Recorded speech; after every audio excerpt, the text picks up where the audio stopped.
இந்த next shot in the dark அப்படின்றது ஓட கவிதை. இந்த ஒரு ஒரு சப்ளிமெண்ட்ரியில் ஆக்சுவல் ஆசிரியர் வந்து மாணவர்களுக்கு என்ன சொல்ல விரும்புகிறார் முதல்ல சொல்லிடுறேன், பிறகு அதை பற்றி பார்க்கலாம். அப்படின்னா இப்போ செவன்த் பை என்றது அவர் ஒரு செகண்ட் ஆசிரியர் மாணவர்களுக்கு என்ன சொல்ல விரும்புகிறார், என்ன சொல்ல விரும்புகிறார், கவிதையின் கருத்தை பார்ப்போம். இந்த கவிதையின் கருத்து என்னவென்றால், இக்கவிதையில் வாழ்க்கையின் அனுபவங்கள், அதாவது மனுஷனோட வாழ்க்கையில் உள்ள அனுபவங்கள் ரைட்டா ஒன்று.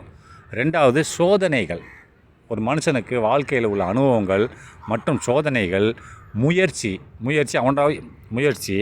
மற்றும் உறுதியான மனப்போக்கு பற்றிய அழுத்தமான கருத்துக்களை இந்த கவிஞர் சொல்லுகிறார். ஒரு மனுஷனோட வாழ்க்கையில் அனுபவங்கள், சோதனைகள், முயற்சி மற்றும் உறுதியான மனப்போக்கை பற்றி அழுத்தமான தீர்க்கமான ஒரு கருத்துக்களை இந்த கவிஞர் வெளிப்படுத்துகிறார். வாழ்க்கையில் நாம் எதையும் முன்னறிவிக்க முடியாது, முன்னாடி என்ன நடக்கும்ன்றது நம்மளால் சொல்ல முடியாது. ஆனால் பயம் இல்லாமல் முயற்சியை தொடர்ந்து செய்ய வேண்டும். பயப்படக்கூடாது. பயப்படாமல் நம்மளோட என்ன செய்யணும்னு நினைக்கிறோமோ அதை செஞ்சுக்கிட்டே இருக்கணும். சில மாணவர்கள் ஃபெயில் ஆகிருக்கணும், பாஸ் ஆகிருக்கணும்னு நினைப்பாங்க. டோன்ட் வரி, நீங்கள் வாட்டு படிச்சுட்டே இருங்க, வெற்றி நமது என்று போயிட்டுருக்கோம் ரைட்டா. பயம் இல்லாமல் முயற்சியை தொடர்ந்து செய்ய வேண்டும் என்பதை பொருள்படுத்துகிறார், என்பதன் முக்கியத்துவத்தை விளக்குகிறார் ரைட்டா. இந்த கவிஞரின் உணர்வுகள் என்ன சொல்லுதுன்னா, தன்னம்பிக்கை, மனுஷனுக்கு தன்னம்பிக்கை இருக்கணும், அண்டு துணிச்சல் இருக்கணும். மாணவர்கள் புதிய விஷயங்களை கற்கும்போது பயந்து விடாமல் முயற்சி செய்ய வேண்டும் என்று சொல்கிறார் ரைட்டா. செகண்டு, தோல்வியை கட்டுப்படுத்தும் மனப்பான்மை இருக்க வேண்டும். தோல்வியை கண்டு பயப்படக்கூடாது, தோல்வியை கட்டுப்படுத்தும் மனப்பான்மை இருக்க வேண்டும். வாழ்க்கையில் தோல்விகள் இயல்பானவை. அது வாழ்க்கையில் தோல்வின்றது சர்வசாதாரணம், அதை பார்த்து பின்வாங்கக்கூடாது. ஆனால் அதை சமாளிக்க வேண்டும் ரைட்டா. அதை ஜெயிச்சு மேலே போக பார்க்கணும். தோல்வி வந்துருச்சுன்னு பயப்படக்கூடாதுன்றாப்பலாம். மூன்றாவதாக, தன்னம்பிக்கையுடன் முயற்சி செய்ய வேண்டும். நம்பிக்கை இருக்கணும், முயற்சி செய்யணும். எந்த ஒரு செயலும் நாம் முயற்சி செய்யாத வரை வெற்றியோ அல்லது தோல்வியோ என்று கூற முடியாது. எதுவுமே உட்காந்தா முடியாது, முயற்சி செய்யணும். அது வெற்றியும் இருக்கலாம், தோல்வியும் இருக்கலாம், கேட்டாண்ட வாள் மாதிரி ரைட்டா. நெக்ஸ்ட், வாழ்க்கையில் எதையும் எதிர்கொள்வது முக்கியம். அதை எதையுமே ஃபேஸ் பண்ணுறது இம்பார்ட்டண்ட். இல்லைன்னா நீங்கள் கஷ்டம், படிக்காமல் மார்க் வாங்க முடியாது ரைட்டா. நிச்சயமற்ற சூழ்நிலையில் கூட பயந்து நிற்காமல் முன்னேற வேண்டும். ஒரு சூழ்நிலை சரியில்லாமல் இருந்தால் கூட பயந்து நிற்கக்கூடாது, முன்னேற ட்ரை பண்ணணும். அப்போ மாணவர்களுக்கு அவர் கூறும் அறிவுரை, பயமில்லாமல் புதிய வாய்ப்புகளை எடுத்துக்கொள்ள வேண்டும். தோல்வியில் கூட ஒரு பாடம் இருக்கிறது, அதை உணர வேண்டும் ரைட்டா. தோல்வின்றது என்னது, தோல்வி நீ வந்துருச்சுன்னா அதில் உனக்கு ஒரு பாடம் கற்றுக்கிறணும். இதனால தான் நம்மளுக்கு தோல்வி வந்துச்சா, அப்போ அடுத்ததில் அது சரி பண்ணணும். அதான் சார், தோல்வியில் கூட ஒரு பாடம் இருக்கிறது, அதை நீ உணர வேண்டும் என்று சொல்கிறார். எப்போதும் முயற்சியில் உறுதியுடன் நிற்க வேண்டும் ரைட்டா. அப்போ கடைசி அவருக்கு சொல்கிற கருத்து என்னன்னு சொன்னால், அதாவது துணிச்சல், தன்னம்பிக்கை, முன்னேற்றம் மற்றும் வெற்றிகரமான உறுதி மனநிலையை உருவாக்க மிகவும் உதவக்கூடிய மாணவர்கள் தங்கள் கல்வியிலும் வாழ்க்கையிலும் இந்த கருத்துக்களை ஏற்று முயற்சி செய்தால் அவர்கள் வெற்றி அடைவார்கள் என்று சொல்கிறார் ரைட்டா. சரி, நெக்ஸ்ட்டு இது சாதாரணமாக சொன்னது. ஆக்சுவலி இந்த சப்ளிமெண்ட்ரி மூலியமாக அவர் என்ன சொல்லியிருக்காருன்னு பார்ப்போம். எ ஷார்ட் இன் த டார்க் அப்படின்னு சொன்னால், இந்த இரவு நேரத்தில் நடக்கக்கூடிய ஒரு ஷார்ட் என்னவென்று, இதுதான் அந்த கதையின் ஒரு தலைப்பு. கதையின் சுருக்கம் என்னவென்றால், இது என்ன இந்த கதையில் பிலிப் செலன்த்ரஃபி என்பவர் ஒரு கதாநாயகர். அவர் ஒரு அரசியல் தலைவர் ஆக விருப்பம் உள்ள மனிதர்.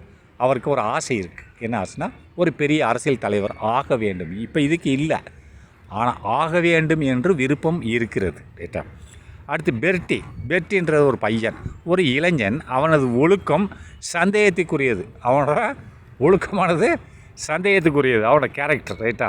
அடுத்து மிஸ்ஸஸ் சால்பன் ஜோகோ யாருன்னா பெர்ட்டியோட அம்மா ரைட்டா. இவங்க பெரிய பணக்காரங்க ரைட்டா. அது பெர்ட்டியின் தாய், அதாவது மிஸ்ஸஸ் சால்பன் ஜோகோன்றது பெர்ட்டியின் தாய் ரைட்டா. அதை மேட்ரு MATTERன்னு சொன்னால் ஒரு சம்பவம், செயல். அதே மாதிரி MATERன்னு அம்மான்னு அர்த்தம், மதர்னு அர்த்தம். அது என்னது லத்தின் வேர்ட், ஆனால் அதையும் இங்கிலீஷ்காரன் யூஸ் பண்ணுவான், MATERன்னு யூஸ் பண்ணுவான். மேட்டர் அப்படிம்பா. மேட்டர்னால் தாயின்னு அர்த்தம், மதர்னு அர்த்தம். நீங்கள் மேட்டர் இருந்தால் 2 டீ போட்டிங்கன்னா அது வேறு விதமாக மாறிடும், ரைட்டா? அதனால் மிஸ்ஸஸ் இதுவும் தாய், யாருக்கு? பெட்டிக்கு தாய். ஒரு உயர்ந்த குடும்பத்தை சேர்ந்தவர். இந்த அம்மா வந்து ஒரு பெரிய பணக்கார குடும்பத்தை சேர்ந்த அரசியலில் இன்ஃப்ளூயன்ஸ் உள்ளவங்க, செல்வாக்கு உள்ளவங்க. நெக்ஸ்ட்டு ஷஃபர் என்றவர் யாருன்னா செலன்த்ரஃபியோட டிரைவர். ஒரு விமான நிலையத்துக்கு செலன்த்ரஃபியை கூட்டு போகிறது, செலந்த் பையை கூட்டு போகிறது, அங்கேருந்து கொண்டு வரக்கூடிய ஒரு டிரைவர். அப்போ கதையில் முக்கியமான நிகழ்வுகளை பார்ப்போம். இப்போ பிலிப் செலந்த்வி என்ன பண்ணார்னா, ஒரு பணக்கார அரசியல் தலைவராக வளர வேண்டும் என்று விரும்புகிறார். ஒரு பெரிய பணக்கார அரசியல் தலைவராக வரணும் அப்படின்னு விரும்புகிறார். ஒரு நாள் பயணத்தில் அவர் பயணம் பண்ணும்போது, ட்ரெயினில் பயணம் பண்ணுறார் இல்லையா, ஒரு நாள் பயணத்தில் பெர்ட்டி எனும் ஒரு இளைஞனை சந்திக்கிறார். பெர்ட்டி யார்? அந்த அரசியல் பெண்மணி இருக்கால், அந்த பெண்மணியோட மகன். எந்த பெண்மணியோட மகன்? சால் பென் ஜொகோ, பெரிய அரசியல் தலைவரோட மகனை ட்ரெயினில் சந்திக்கிறார். ஒரு நாள் பயணத்தின் போது பெர்ட்டி என்னும் இளைஞனை சந்திக்கிறார் ட்ரெயினில். அப்போ பெர்ட்டி தனது தாயாரை பார்க்க செல்ல வேண்டும் அப்படின்னு சொல்கிறான். ஆனால் அவனுக்கு பணம் இல்லை. அவன்கிட்ட அந்த நேரத்தில் பணம் இல்லை, தொலைஞ்சி வச்சான்னு தெரில, பணம் இல்லை என்று கூறுகிறான். யார்? இவர்கிட்ட. யார்கிட்ட? இந்த செலந்த்ரிப்டை கேட்குறான், கூறுகிறான். ஆனால் அவனது தாயின் அடையாளங்களை கூறும்போது, தன் தாயோட அடையாளம் கூறும்போது சில தகவல்கள் பிழையாக இருக்கிறது, சில இன்ஃபர்மேஷன்ஸ் ராங்காக இருக்கிறது, ரைட்டா? அப்போ செலந்த்ரிஃப் என்ன பண்ணுறாருன்னா, அவன் பொய்யாக பேசுகிறான் என்று எண்ணி அவனுக்கு உதவாமல் விட்டு விடுகிறார். அவனுக்கு உண்மையிலே அந்த பொண்ணோட அந்த பொம்பளையோட மகன்தான்.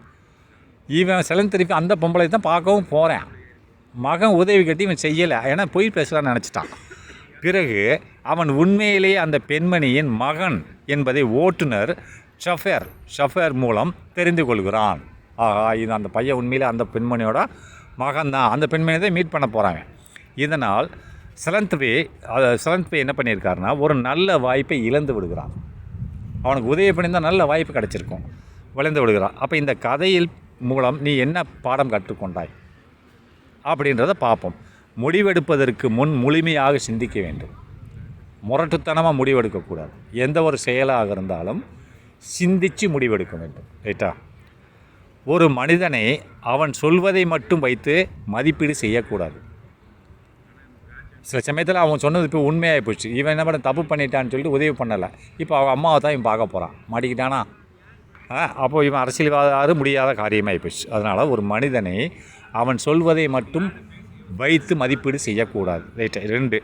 மூணாவதாக என்ன சொல்கிறேன்னா, வாழ்க்கையில் வந்து வாய்ப்புகள் இழக்காமல் பயன்படுத்தி கொள்ள வேண்டும். ஒரு வாய்ப்பு வரும், அதை விட்டுறக்கூடாது. அது எப்போ வரும்னு தெரியாது. அதான் வாய்ப்புகளை இழக்காமல் சரியான நேரத்தில் பயன்படுத்தி கொள்ள வேண்டும். இதுதான் அந்த கதை மூலியமாக உங்களுக்கு ஷார்ட் இன் த டார்க் என்ற ஆசிரியர் உங்களுக்கு சொல்லிக் கொடுத்தது. இந்த கதையின் மூலம் அவர் உணர்த்தக்கூடிய முடிவுகள் அதை பார்த்துக்கோங்க. ஓகே, பாய்.